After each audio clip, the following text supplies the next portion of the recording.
네, 국립산림과학원의 이병도 기획과장과 함께 산불 상황과 전망 자세하게 알아보겠습니다. 어서 오세요. 네, 안녕하십니까. 예, 좀 전에 취재기자 연결해서 현장 상황 좀 알아봤는데 산불 진화율이 현재 14% 정도라고 네, 합니다. 네. 진화 작업이 지금 쉽지 않은 상황인가요?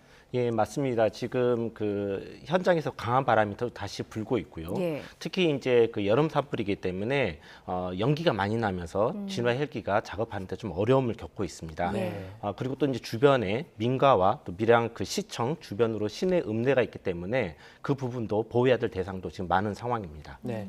이제 산불 3단계가 발령이 됐고 산불 국가위기경보 심각 단계까지 현재 격상이 됐습니다. 네. 이게 어떤 의미를 갖고 있습니까? 네, 산불 등급이라고 하는 것은 1단계에서 4단계까지 진행이 되고 있는데요. 네. 일단 3등급이라고 하면은 대형 산불 100헥타르 기준을 넘었다는 얘기입니다. 그리고 앞으로의 진화 소요 시간도 24시간을 넘어설 거라는 것을 의미를 하고 있고요. 네. 또 어떤 의미에서는 이 산불이 났던 경남의 자원만으로는 해결이 안 되기 때문에 인근 시도에 도움이 필요한 실정이라고 판단을 하고 있습니다. 예. 네. 산불 3단계가 발령이 되면 뭐 인력이라든지 장비라든지 가용 인력이 어떤 변화가 생기는 겁니까? 네, 맞습니다. 이제 그 관할 그 시도에 모든 자원은 다 동원이 되고 있고요. 예. 그 다음에 이제 주변 시도에 진화 인력의 50% 이상이 다 충원이 될 것 같고요. 그 다음에 이제 진화 헬기나 드론 같은 경우에는 동원할 수 있는 모든 진화 헬기와 드론을 동원한다는 그런 의미입니다. 예. 네. 이제 주변에 민가와 농공단지가 이제 있었는데 아까 뭐 들어보니까 주변에 방어선을 구축했다고 저희가 전에 네. 들었습니다. 네. 이런 상황에서 방어선을 구축했다는 게 구체적으로 어떤 식으로 구축을 한 겁니까? 네, 방어선이라는 것은 산불이 이제 진행하는 방향과 민가가 있는 그 사이, 그러니까 보호 시설이 있는 사이에 구축하는 시설인데요. 여기에는 이제 주로 진화 차량과 소방 차량 등들이 동원이 됩니다. 네. 그래서 산불이 이 시설들을 태우지 못하게, 그러니까 국민들의 주택과 생명을 위협하지 못하게 막는 것을 방화선 그 구축이라는 개념을 쓰고 있습니다. 네. 그렇군요. 앞서 취재 기자가 바람의 방향이 바뀌었다 네. 이런 내용을 전했거든요. 이게 어떤 의미입니까? 지금까지는 오늘 낮에는 이제 북부서의 바람이었습니다. 그래서 예. 북부서의 바람이 불다 보니까 당연히 이제 산불은 남남 동쪽으로, 그러니까 밑에 쪽으로 이제 확산이 됐었는데 지금 이제 저녁 때가 가까워지면서 바람 방향이 반대로 바뀌어서 지금 북쪽을 향해서 산불이 확산되고 있습니다. 예. 네. 바람의 방향이 바뀌면서 연기가 자욱하다고 했거든요. 근데 산에는 다양한 수종이 있지 않습니까? 네. 이게 수종에 따라서 연기가 더 많이 난다던가 혹은 뭐 불에 더 강한다던가 이런 게 좀 있을까요? 네, 일단 이제 우리 흔히 알고 있듯이 소나무가 가장 이제 산불이 났을 때 위험합니다. 왜냐하면은 송진 성분을 함유하고 있고 네. 또 소나무 숲에서는 수관화, 그러니까 큰 산불이 날 수가 있죠.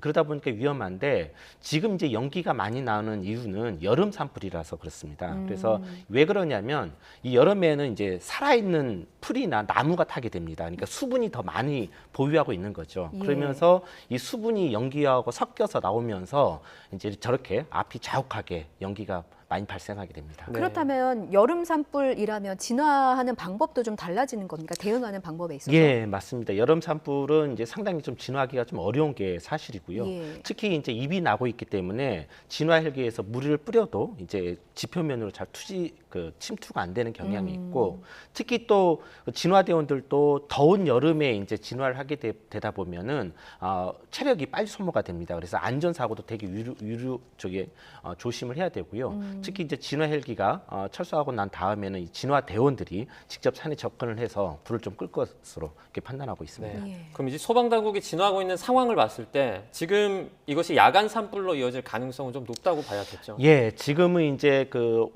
아까 그 산림청장님이 현장에서 산불 브리핑을 했는데 오늘 중으로 주불진화를 완료를 하겠다라고 했는데 네. 이제 사실은 뭐 야간으로도 갈 수 있는 상황이 된 것 같습니다. 왜냐하면 지금 바람의 방향이 바뀌었고 또 이제 바람이 세기가 강해지고 있거든요. 그렇기 예. 때문에 야간도 갈 준비를 해야 될 것으로 판단을 하고 있습니다. 지금 네. 밤까지 바람이 더 강하게 불 것으로 예보된 상태입니까? 예보는 사실 그렇지는 않았는데 예. 지금 현장에서의 그런 그 관찰에 의하면 예. 센 바람이 지금 불고 있는 걸로 보고 있습니다. 그렇군요. 지금 진화율이 14% 정도인데 몇 퍼센트 정도 진화가 돼야 좀 주부를 잡았다 이렇게 표현할 수 있을까요? 진화율은 100%가 나와야 이제 주부를 잡았다 이렇게 판단을 하는데요. 예. 그러니까 이 주부를 잡았다는 개념은 산불이 이제 더 이상 확산 밖으로 확산되지 않는다는 개념입니다. 그러니까 산불을 완전히 포위가 돼서 이 산불이 밖으로 넘어갈 염려가 없다라는 게 주불 진화의 개념이고요. 물론 이제 그 안에는 이제 조그만 불들은 남아 있을 수 있습니다. 네, 이제 야간 산불로 이어질 가능성이 좀 높다고 말씀해 주셨는데 사실 산불은 헬기로 끄는 것이 효과적이지 않습니까? 네. 이 밤 같은 경우에는 헬기가 뜨기 어려운 것으로 좀 알고 네. 있습니다. 그렇다면 조금 뒤에 해가 지면서 산불 이제 확산을 막기 좀 어려워지는 건 아닌지 우려가 네. 되거든요. 네, 맞습니다. 이제 헬기가 주력이긴 하지만 지금 이제 일몰 전까지는 아마 헬기가 어떻게든 진화 헬기가 많은 물을 뿌릴 것으로 생각을 하고 있습니다. 근데 이제 야간이 되면 이제 산림청이 보유하고 있는 드론과 그 다음에 이제 그 공중 진화대원이나 특수 전문 진화대원들이 산에 가서 방화선을 구축하게 됩니다. 네. 앞서 여름 산불 말씀을 해주셔서요.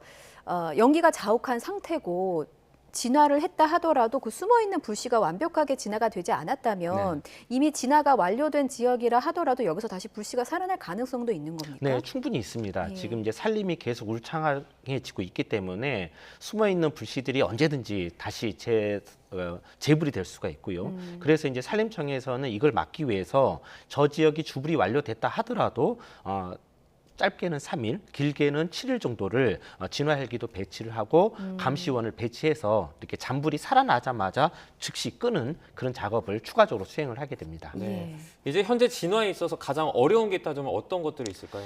지금 이제 여름 산불이다 보니까 아까 말씀드렸듯이 그 조종사들의 시계가 잘 확보가 안 된다는 점, 그러니까 네. 시계가 확보가 안 된다는 점은 결국은 편대 비행이 어렵다는 얘기거든요. 예. 그러니까 편대 비행을 해야만이 물을 집중적으로 뿌릴 수가 있는데 그러한 그 편대 비행이 안 된다는 그런 어려운 점이 있고, 그 다음에 이제 지상에서 진화하는 진화대원들이 더위에 쉽게 지쳐서 속도가 안 나오고 안전사고의 우려가 있습니다. 그래서 네. 안전사고에 충분히 유의를 해야 될 것 같습니다. 지금 5월에 뭐 산불 소식이 너무 많이 들려서요. 지난 주말에도 울진 산불이 있었는데 이게 23시간 만에 23시간 만에 진화가 네. 됐거든요. 근데 지금 찾아보니까 정부가 정한 봄철 산불 조심 기간이 2월부터 5월 15일까지입니다. 네. 그런데 5월 말에 이렇게 대형 산불이 계속해서 발생하는 이유는 뭔가 산불 조심 기간이라는 경계가 모호해지는 것 같기도 한데 어떤 원인이 있을까요? 지금 뭐 그 산불의 연중화, 그다음에 우리가 흔히 알고 있는 아카시 꽃이 피면 산불이 나지 않는다. 이제 이런 것들이 모든 법칙이 다 깨졌습니다. 예. 그런 그 주요 원인은 이제 뭐 흔히들 말하는 기후 변화라고 얘기들을 하고 있는데 겨울에 고온하고 건조한 현상이 있고요. 특히 지금 비도 많이 왔어야 되는데 비가 오지 않고 있습니다. 예. 지금 30년 그 평년 대비 지금 거의 그 57% 수준이고요. 지금 대형 산불이 계속 발생하고 있는 경상 남북도 같은 경우는 전국에서 가장 심한 건조 가뭄을 보이고 있습니다. 예. 특히 또 이 지역 같은 경우는 지금 건조 특보까지 발효된 상황입니다. 네. 뭐 주변에 이제 뭐 민가가 계속 있지 않습니까? 지금 같은 경우에도 그럼 이런 상황에서 화재가 발생했을 때 민가에 계신 분들은 좀 어떻게 하는 게 가장 좋을까요? 가장 중요한 것은 이 재난 방송을 시청하는 겁니다. 이렇게 YTN에서 바람이 그 방송하는 것들에 대해서 정보를 좀 수집을 해야 될 것 같고요. 예. 그 다음에 이제 대피령이 내려졌을 때는 지체하지 마시고 몸이 가장 소중합니다. 재산보다는 몸이 소중하기 때문에 대피령이 내렸을 때는 지체하지 마시고 관계 공무원의 안내에 따라서 대피를 하시고요. 또 대피하고 있는 와중에 집이 걱정된다고 해서 단독 행동을 하시면 안 됩니다. 예. 반드시 해제가 됐을 때까지 안전한 장소에서 대피를 하셔야 되고요.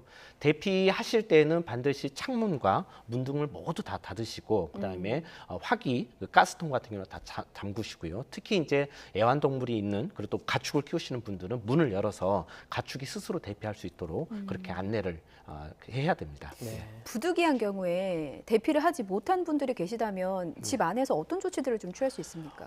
일단은 문을 다 꼭 닫아야 됩니다. 왜냐하면 이제 불씨라는 게 집 안으로 들어왔을 때는 이제 산불이 집 화재가 될 수가 있기 때문에 문을 꼭꼭 닫아서 절대로 이제 불똥이 들어오지 못하게 해야 되고요. 그다음에 본인이 그 집 안에 있다는 사실을 여러 사람에게 알려야 됩니다. 특히 예. 공무원들에게 알려서 그 집이 불에 탔을 경우에 반드시 제일 먼저 우선순위로 진화를 할 수 있도록 알려야 됩니다. 그리고 이제 시간적인 여유가 있으면 집 주변의 물질들, 탈물질들을 좀 제거하는 그리고 물을 뿌리는 그런 작업을 좀 해야 됩니다. 예. 산불 확산 방향에 아파트가 또 있다고 하는데 아파트 주민들은 어떻게 대비해야 합니까? 아파트도 마찬가지입니다. 네. 아파트는 그 전통 가옥보다는 이게 상당히 좀 폐쇄적 구조이지 않습니까? 예. 베란다 문을 닫거나 현관문을 닫으면 불똥이 못 들어오는 그런 구조이기 때문에 반드시 다 그 베란다 문이나 현관문을 다 닫으시고요.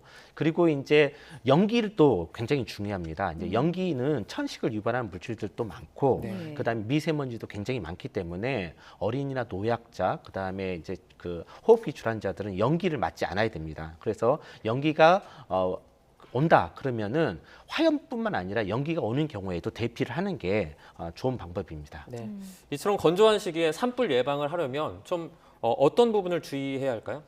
지금 우리나라에서 산불은 대부분 다 인위적인 원인입니다. 그러니까 네. 결국은 사람이 실수라는 거죠.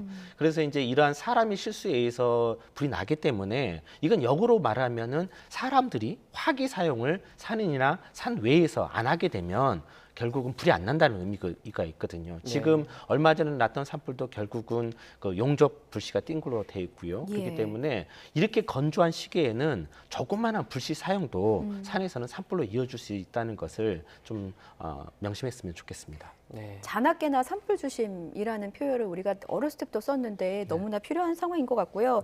가뭄에다가 바람까지 강해서 지금 진화가 쉽지 않은 상황입니다.